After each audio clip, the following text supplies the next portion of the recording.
But you know what else you can tell us about? What was that? Your pitch. Oh, snap. Pitch. Not bad. Not bad. Go for it, Maria.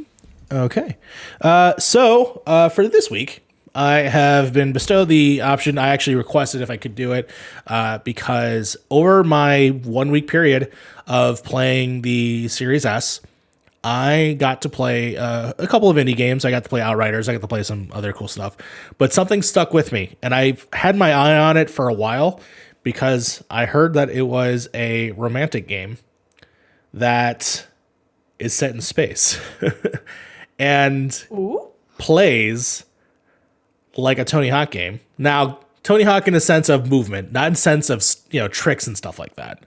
But there is this little game called Haven, which I'm going to go ahead and actually, do I have a button for it? I'm just going to go ahead and click that. And you should be able, for people watching or monitoring watching the stream, you should be able to see the trailer.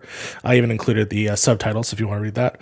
But this is Haven. So Haven is a game about these two lovers, U and K, which basically decided to escape their oppressive sort of like station of their planet, which they were basically controlled, where they had been assigned partners.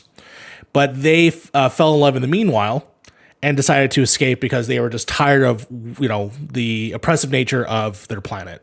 So they escape onto this planet called Source. And essentially it plays interesting where your ship actually breaks and you're finding pieces for this ship. And while you're doing that, you're actually walking around these lands, these fields, and you're cleaning up this dirt, like sort of rust thing that is taking over the planet, and using that resources to then, of course, fix your ship. It has different elements of the game that are like weird. Like, for instance, I'm showing the footage right now. It has a sort of like standoffy, not real time battle, but sort of like a Final Fantasy kind of battle type, mixed in with like movement and crafting systems for like food, because you guys make food together. You guys like create different like healing items.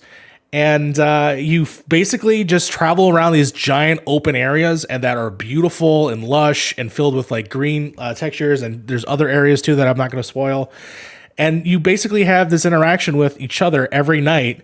And there's cutscenes and relationship building and, different choice options. And it is such a beautiful looking game. The main concept, the main thing that drove me into the game itself was actually the story between K and U, and sort of slowly learning about the universe. It doesn't tell you everything right away. There's not a text scroll that's like, here's everything you need to know. There's no like collectibles that tell you about the world.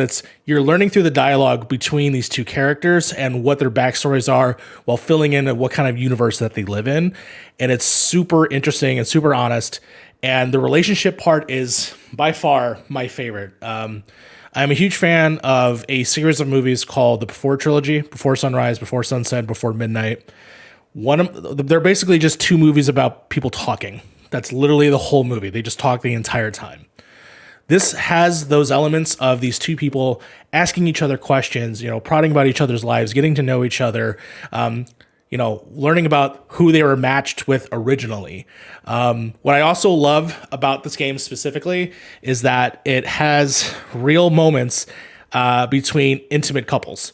So moments when like they're very flirty. I will say, and this is a huge thing, super horny game. It's probably the horniest game I've ever played.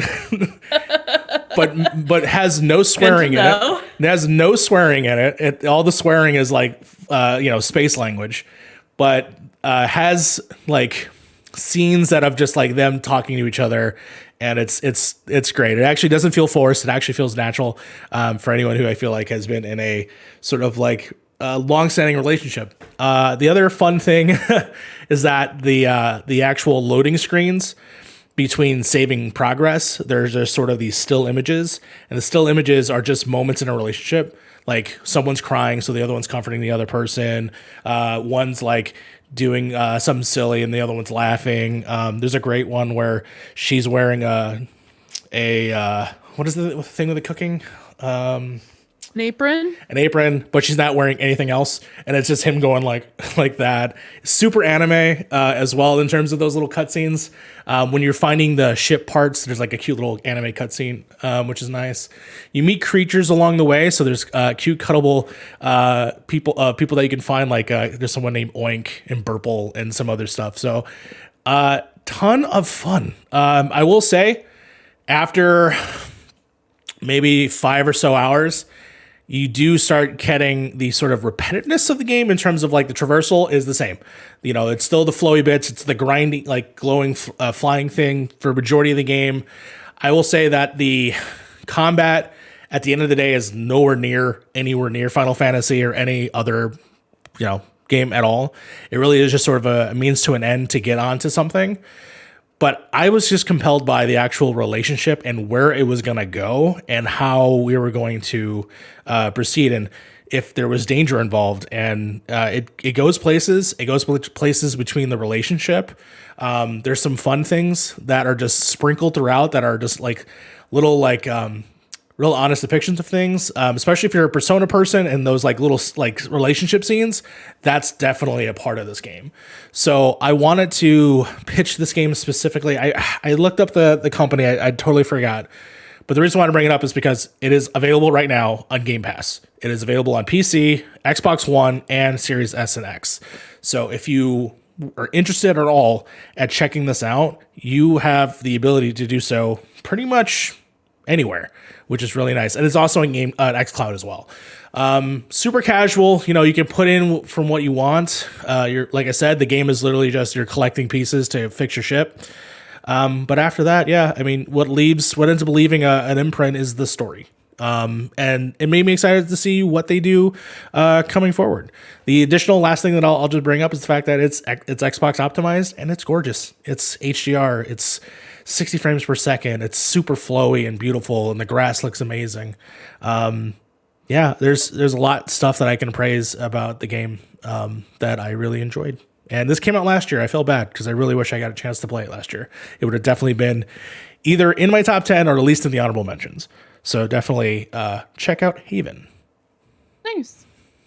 Yeah, it looks incredible. I love the art style. The gameplay sounds really enjoyable. I'm definitely gonna check it out this week, and so next week I'll report back on what I think of it, because this looks right up my alley. Yeah, definitely. The other few things that I do want to mention right up front is I believe that both the actors are actually voiced by Asian voice actors. And I believe there are some elements of the matchmaking stuff with representation for LGBT in there as well. So it's in the story. So definitely check it out. Cool. I'm glad that you, for your pitch, you chose a horny game. Oh, I picked the horniest game I've ever played. Like, and it didn't even have to be gratuitous about it. It's on brand. It's on brand. Yeah, it's so great. It is on It's on brand. Yeah. Honestly, not surprised in the least. I might be down bad in one way, but you are definitely down bad in the other. So yes, check out Haven.